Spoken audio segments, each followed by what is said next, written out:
तो आज हम डिस्कस करते हैं नेक्स्ट यूनिट। यूनिट का नेम है managing Linux partition. Storage. Storage का मतलब क्या होता है पता है आपको? स्टोरेज जहाँ पे हम डेटा को स्टोर करते हैं, डेटा को जहाँ पे हम स्टोर करते उसी को हम बोलते हैं स्टोरेज। तो कुछ स्टोरेज डिवाइसेस होते हैं just like pen drive, memory card, hard disk. ये क्या है? आपके स्टोरेज डिवाइसेस जहाँ पे हम हमारे फाइल्स एंड फोल्डर्स को स्टोर करते हैं, माने डेटा को स्टोर करते हैं। वैसे स्टोरेज के भी टाइप्स होते हैं। एक होता है डैश। डैश का मतलब होता है direct attach storage.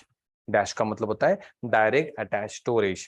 Direct attach storage का मतलब है वो स्टोरेज डायरेक्टली आपके सिस्टम के साथ अटैच होता है। जैसे आपका मेमोरी कार्ड, ये क्या होता है? डैश। आपका हार्ड डिस्क डैश होता है, माने आपके सिस्टम को डायरेक्टली अटैच होता है।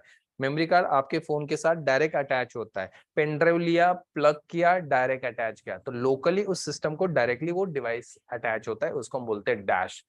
पहला टाइप। दूसरा होता है नैश, नेटवर्क अटैच स्टोरेज, जिसमें आपका जो स्टोरेज होता है सर्वर पे अटैच होता है, माने सर्वर का हार्ड डिस्क हम यूज करते वहीं पे वो अटैच होता है। हम तो सिर्फ लोकली क्या रिमोटली क्या करते, उस डेटा को एक्सेस करते, उसको बोलते हैं Nash, network attach storage.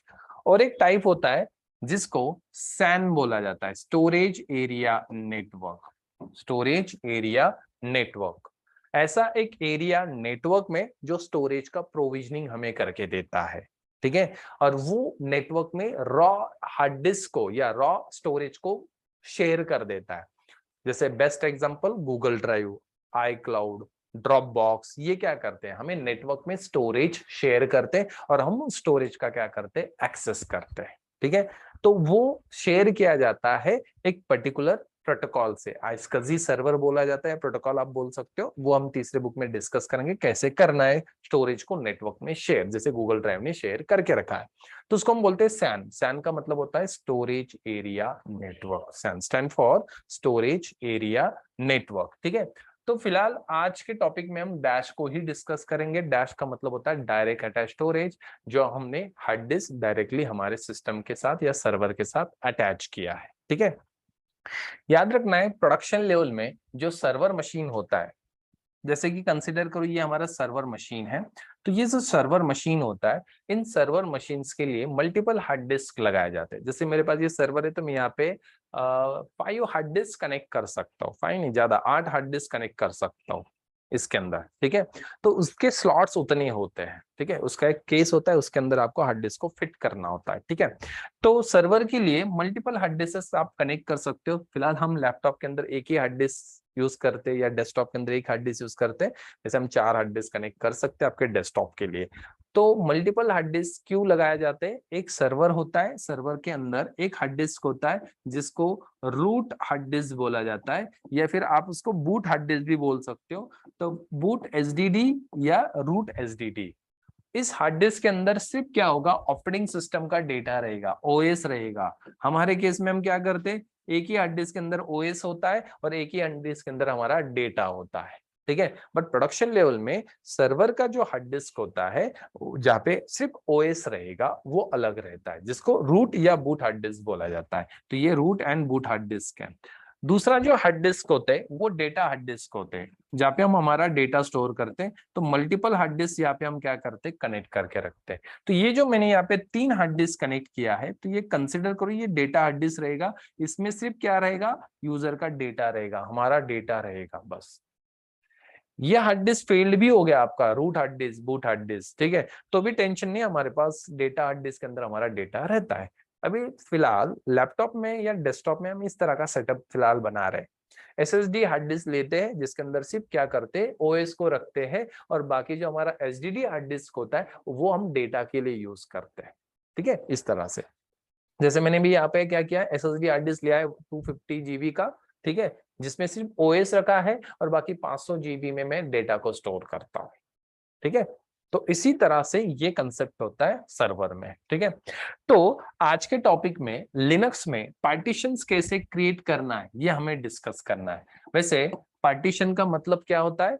डिवाइडेशन of hard drive, that means partition. Hard disk को ना डिवाइड कर दो, उसी को हम बोलते हैं पार्टीशन। यस, तो मैनेजेबल स्टोरेज। क्यों बनाते हैं हम पार्टीशन? एक प्रॉपर मैनेजमेंट के लिए होता है। सोच के देखो, आपका एक ही हॉल है घर में, आप क्यों अलग अलग कमरे निकालते हो, अलग अलग बेडरूम्स क्यों निकालते हो, या हॉल क्यों निकालते हो, या फिर किचन क्यों निकालते हो? एक ही कर दो ना, एक ही पूरा हॉल रहेगा जहाँ पे बेडरूम, वहीं पे किचन, वहीं पे हॉल। तो कैसा कॉम्प्लिकेटेड हो जाएगा, और आपके बेडरूम की चीजें कहाँ पे पड़े, प्रॉपर मैनेजमेंट नहीं रहेगा। कोई भी चीज आपको ढूंढना है, सर्च करना है, तो कितना टाइम लग जाएगा। तो ये प्रॉपर मैनेजमेंट नहीं होता। तो इसलिए हम क्या करते, पार्टीशन कर देते। एक पूरा आपका एक एरिया है, जैसे कि 100 स्क्वायर फुट का एरिया है, जिसके अंदर हम अलग अलग क्या करते हैं, रूम्स निकाल के रखते हैं। वही तो पार्टीशंस है। बीच में हमने एक वॉल डाल दिया, हो गया वो पार्टीशन। बीच में मैंने यहाँ पे प्लाई डाल दिया, तो हो गया ना 2 पार्टीशन इस रूम के। उसी तरह हार्ड डिस्क को हम क्या करते, डिवाइड कर देते। ये पूरा होल हार्ड ड्राइव है, इस हार्ड डिस्क के हमने टुकड़े कर दिए। जैसे मैंने 4 टुकड़े कर दिए, तो मैंने बना दिया 4 पार्टीशन। तो इसी डिवाइडेशन को हम बोलते पार्टीशन। तो division of hard drive that means होता है पार्टीशन। ठीक है, प्रॉपर मैनेजमेंट के लिए। जैसे कि एक पार्टीशन के अंदर फिलहाल हम क्या करते, ओएस को स्टोर करते, बाकी जगह हम डेटा को स्टोर कर लेते इस तरह से। जैसे विंडोज में सी ड्राइव के अंदर ओएस होता है, डीईएफ तो हम हमारे पर्सनल डेटा के लिए यूज करते हैं। लिनक्स में स्लैश बूट के अंदर हम ओएस का डेटा स्टोर करते हैं, और बाकी जितना भी है हम हमारे पर्सनल के लिए यूज कर सकते हैं। ठीक है, ड्यूरिंग इंस्टॉलेशन हमने 3 पार्टीशन बनाए थे, slash boot and swap. Slash जहाँ पे ऑपरेटिंग सिस्टम का डेटा स्टोर होता है, स्लैश बूट जहाँ पे bootable files and kernel store होता है, और स्वैप के अंदर क्या स्टोर होता है, स्वैप के अंदर कोई भी डेटा स्टोर नहीं होता, ये तो ओपन स्पेस होता है।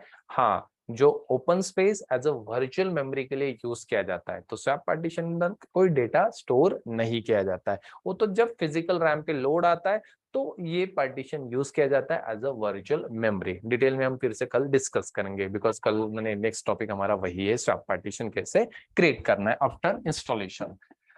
तो ड्यूरिंग इंस्टॉलेशन ऑलरेडी हमने ये 3 पार्टीशंस क्रिएट किए हैं। तो ये जो पार्टीशंस होते हैं, मैंने डिवाइडेशन ऑफ हार्ड ड्राइव जो होता है, तो इनके 3 टाइप्स होते हैं। मैंने पार्टीशन के 3 टाइप्स, ये लिनक्स की बात नहीं हो रही है, यहाँ पे हर जगह यही 3 टाइप्स होते हैं। विंडोज में भी पार्टीशन के 3 टाइप्स है, मैक में भी जाओ, जितने भी ऑपरेटिंग सिस्टम से पार्टीशन के 3 टाइप्स होते हैं। एक होता है आपका प्राइमरी पार्टीशन, प्राइमरी माने पहला पार्टीशन। ठीक है, पहले पार्टीशंस। ठीक है, जो ड्यूरिंग इंस्टॉलेशन बनाए जाते हैं ना, तो मोस्टली ये प्राइमरी ही बन जाते हैं। जब हम ड्यूरिंग इंस्टॉलेशन पार्टीशन बनाते हैं तो प्राइमरी पार्टीशन बनते हैं। वैसे प्राइमरी पार्टीशन ये ओएस के लिए डिफाइन किया जाता है। जैसे ओएस के अलावा आप अपना डेटा भी स्टोर कर सकते हो, but generally primary partition operating system के लिए होते हैं। तो ऑपरेटिंग सिस्टम का डेटा वहां पे स्टोर होता है। ठीक है, तो प्राइमरी पार्टीशन, एक हार्ड डिस्क के अंदर आप मैक्सिमम 4 प्राइमरी पार्टीशन बना सकते हो, ये याद रखना है। एक हार्ड डिस्क है, इसके अंदर आप 4 प्राइमरी पार्टीशन बना सकते हो। Next, second, extended partition. Extended partition जो होता है ये कंटेनर होता है। कंटेनर जो अदर पार्टीशन का होता है, कंटेनर अदर माने तीसरा जो टाइप है, जिसको हम लॉजिकल पार्टीशन बोलते हैं। तो लॉजिकल पार्टीशन का ये होता है कंटेनर एक्सटेंडेड पार्टीशन। जैसे एक्सटेंडेड पार्टीशन के अंदर हम कोई डेटा स्टोर नहीं करते, एक्सटेंडेड के अंदर हम अदर दूसरा पार्टीशन बनाते, जो तीसरा टाइप है, जिसको हम बोलते हैं लॉजिकल। तो एक्सटेंडेड के अंदर कौन रहेगा, logical partitions. Without extended logical आप नहीं बना सकते, ये याद रखना है। लॉजिकल एक्सटेंडेड के अंदर ही क्रिएट होता है, ये याद रखना है। विंडोज में सी ड्राइव ये आपका प्राइमरी होता है, बाकी डी ई एफ ये सब लॉजिकल है। बट ये जो डी ई एफ है ये किसके अंडर आते हैं, एक्सटेंडेड के अंदर आते हैं। ठीक है, तो ये एक्सटेंडेड पार्टीशन आप पूरे हार्ड डिस्क में एक ही बना सकते हो, मैक्सिमम एक ही एक्सटेंडेड बनता है। कंटेनर आप एक हार्ड डिस्क के अंदर एक ही बना सकते हो। ठीक है, नेक्स्ट, लॉजिकल। लॉजिकल पार्टीशन, जो पार्टीशन जहाँ पे ओएस छोड़ के बाकी डेटा होता है, ओएस का छोड़ के बाकी जो डेटा माने हमारा पर्सनल डेटा, फोटोज, फाइल जो भी है, वो हम लॉजिकल के अंदर स्टोर करते हैं। तो उसको हम बोलते हैं लॉजिकल पार्टीशन। तो लॉजिकल पार्टीशन एक हार्ड डिस्क के अंदर आप 60 बना सकते हैं। डिपेंड, ये आपके साइज के ऊपर डिपेंड है कि आपके पास साइज कितना खाली है, और एक्सटेंडेड पार्टीशंस आपने क्रिएट किया है तो आप 60 पार्टीशन आप बना सकते हो। ठीक है, तो प्राइमरी, एक्सटेंडेड एंड लॉजिकल, इस तरह से आप पार्टीशन बना सकते हो। याद रखना है, जब आप प्राइमरी पार्टीशन 4 बना दोगे एक हार्ड डिस्क के अंदर, तो आप एक्सटेंडेड पार्टीशन को नहीं क्रिएट कर सकते हो, और एक्सटेंडेड नहीं क्रिएट हुआ तो ये 60 लॉजिकल पार्टीशन आप नहीं बना सकते हो। आपको मोर देन 4 पार्टीशन क्रिएट करना है, याद रखना है, मोर देन 4 पार्टीशन आपको क्रिएट करना है, तो आपको प्राइमरी सिर्फ 3 बनाने पड़ेंगे, बिकॉज एक्सटेंडेड भी काउंट प्राइमरी में किया जाता है, और एक एक्सटेंडेड बनाना है, और एक एक्सटेंडेड जैसे आपने बनाया तो लॉजिकल आप उसके अंदर 60 बना सकते हो, टोटल 64 पार्टीशन एक हार्ड डिस्क के अंदर बनता है, 3 प्राइमरी एक एक्सटेंडेड आणि 60 लॉजिकल, म्हणजे टोटल 64 पार्टीशन तुम्ही एका हार्ड डिस्क मध्ये बनवू शकता, ठीक है। बट आपने चारों के 4 पार्टीशन प्राइमरी बना लिए तो एक्सटेंडेड नहीं बनेगा, और एक्सटेंडेड नहीं बना तो लॉजिकल आप नहीं क्रिएट कर सकते हो, ठीक है। वैसे तो मैक्सिमम 4 प्राइमरी बना सकते हो आप, बट 4 के अलावा फिर पार्टीशन नहीं बनते। एक्सटेंडेड जब बनाएगा तो 3+1 इस तरह ही आपको कैलकुलेशन करना है, 3 प्राइमरी बना सकते हो, एक एक्सटेंडेड, और एक्सटेंडेड के अंदर फिर 60 लॉजिकल पार्टीशन बना सकते हो, ठीक है। तो जैसे हम डायग्राम देखते तो ऑलरेडी हम 3 प्राइमरी बना चुके हैं ड्यूरिंग इंस्टॉलेशन। तो देखो ये हमारा स्लैश है, ये हमारा स्लैश बूट है, ड्यूरिंग इंस्टॉलेशन हमने बनाया था, ये स्वैब है, तो ये 3 तो हो गए, 1 2 3, तो 4th नंबर का जो होगा हमारा एक्सटेंडेड होगा। तो ये सीक्वेंस 4 नंबर का एक्सटेंडेड होगा, और उस एक्सटेंडेड के अंदर फिर ये हमारे होंगे लॉजिकल पार्टीशन। तो ऐसे आप 60 बना सकते हो, डिपेंड आपके पास साइज है या नहीं है, तो साइज है तो आप इस तरह से बना सकते हो। तो ये बन गया 5 नंबर का, ये बन गया 6 7 8 9 10 आगे इस तरह। तो ये पार्टीशन हमें इस तरह से क्रिएट करना है। तो ये हमारा हार्ड ड्राइव है, इस हार्ड डिस्क के अंदर ऑलरेडी हम 3 पार्टीशन ड्यूरिंग इंस्टॉलेशन बना चुके हैं। अभी जो रिमेनिंग फ्री साइज है, रिमेनिंग फ्री साइज, ठीक है, उसके अंदर हमें एक्सटेंडेड को क्रिएट करना है, मतलब जितना फ्री होगा, जैसे 10 GB मेरे पास फ्री है, इस हार्ड डिस्क के अंदर 10 GB फ्री है, तो ये 10 GB पूरा हमें एक्सटेंडेड को दे देना है, होल साइज पूरा फ्री साइज हम एक्सटेंडेड को दे देंगे, और फिर उस 10 GB के अंदर फिर हम इस तरह से 1-1 GB के 10 बना लो, या फिर 2-2 GB के 5 बना दो पार्टीशन, लॉजिकल पार्टीशन इस तरह से, ठीक है। तो पार्टीशंस हमें क्रिएट करना है सबसे पहले एक्सटेंडेड, और एक्सटेंडेड के बाद फिर लॉजिकल क्रिएट करना है, ठीक है। देन कुछ वर्ड्स आएंगे आपको, जैसे कि फाइल सिस्टम का मतलब क्या होता है। कभी कभी पार्टीशन को भी फाइल सिस्टम ये बोला जाता है लिनक्स में, फाइल सिस्टम माने पार्टीशन, बट एक्चुअल में फाइल सिस्टम माने एक सॉफ्टवेयर होता है। विंडोज में फैट, एनटीएफएस आपने सुना होगा, फाइल अलोकेशन टेबल, और NTFS new technology file system, ठीक है। ये सॉफ्टवेयर्स क्या होते हैं, ये सॉफ्टवेयर्स होते हैं उस पर्टिकुलर पार्टीशन को कंट्रोल और मैनेज करते हैं, ठीक है। जैसे हमारा ये हार्ड डिस्क है, और इस हार्ड ड्राइव के अंदर मैंने ये 20 GB का एक पार्टीशन बनाया है, तो इस 20 GB के एरिया को, ये एरिया ही होता है, और इस एरिया को कंट्रोल मैनेज करने के लिए एक फाइल सिस्टम दिया जाता है, माने एक सॉफ्टवेयर दिया जाता है, ठीक है। और उस सॉफ्टवेयर का रिस्पॉन्सिबिलिटी होता है इस एरिया के अंदर जितना भी एक्टिविटीज हो रहा है, create, delete, copy paste, cut paste, तो ये सब कुछ वो फाइल सिस्टम कंट्रोल और मैनेज करता है, इस फाइल सिस्टम का रिस्पॉन्सिबिलिटी होता है। इसको पता होता है कौन से ट्रैक खाली है, कौन से ब्लॉक खाली है, कौन से सेक्टर्स खाली है, कितने आइनोड नंबर्स है, तो आइनोड नंबर हर एक फाइल फोल्डर को दिया हुआ एक नंबर होता है, तो वो उनके पास एक रेंज होता है, जैसे आप फाइल बनाते हो तो वो एक आइनोड दे देता है, आइनोड बने उस फाइल फोल्डर का एक नंबर, ठीक है। तो ये सब कुछ कौन मैनेज करता है, एक सॉफ्टवेयर, और उसी सॉफ्टवेयर को हम बोलते हैं फाइल सिस्टम। जैसे विंडोज में फाइल सिस्टम क्या है, एनटीएफएस, फैट, ठीक है। लिनक्स में जो फाइल सिस्टम है, लिनक्स के फाइल सिस्टम सबसे पहले जो था ext2, उसके बाद ext3, उसके बाद ext4, और जो लेटेस्ट है जो RHEL वर्जन 7 से आया हुआ है XFS, extend file system. ext का मतलब है extended file system version 2 3 and 4 के बाद XFS आया, एक्सटेंड फाइल सिस्टम, ठीक है। जैसे NTFS न्यू है, लिनक्स में XFS है, ठीक है।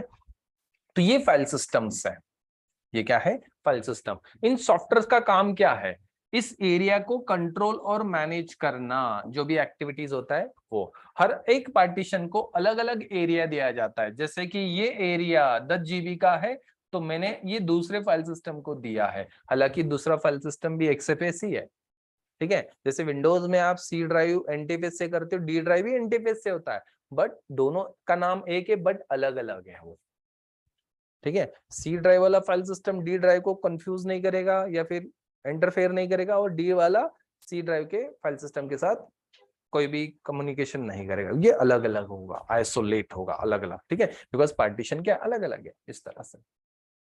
तो ये फाइल सिस्टम्स होते हैं, माने एक सॉफ्टवेयर होते हैं जो डेटा को स्टोर करना, रिट्राइव करना, ये सब कुछ कंट्रोल मैनेज वही करते हैं, वो सॉफ्टवेयर करते हैं। आइनोड, जैसे मैंने आपको बताया, आइनोड माने हर एक फाइल फोल्डर को दिया हुआ एक नंबर होता है, हर एक फाइल फोल्डर को एक नंबर मिलता है, उसी को हम बोलते हैं आइनोड, ठीक है। जैसे मैंने एक फाइल बनाया, फाइल का नाम दिया डेमो, ये तो नेम डेमो हमारे लिए, बट सिस्टम को इंग्लिश नहीं आता है, और हाँ नंबर्स, ठीक है। तो हर फाइल फोल्डर को एक नंबर अलोकेट किया जाता है जिसको हम बोलते हैं आइनोड। तो आइनोड के साथ ही आपका जो डेट एंड टाइम होता है ना फाइल का, वो अटैच होता है। परमिशन आप देते हो सेज मोड से, सेज ओन से, ओनर एंड ग्रुप चेंज किया, या फिर रीड राइट एग्जीक्यूट, ये सब कुछ स्टोर कहाँ पे होता है, उस आइनोड के साथ अटैच होता है। तो modified date and time and permission, ये कहाँ पे अटैच होता है, या आइनोड उसका इंफॉर्मेशन रखता है। एक आइनोड माने एक फाइल या एक फोल्डर, आप ऐसा बोल सकते हो, ठीक है। Next, journaling. ये जो जर्नलिंग कंसेप्ट है, ये ext2 में नहीं था, ext3 से इंट्रोड्यूस किया गया है।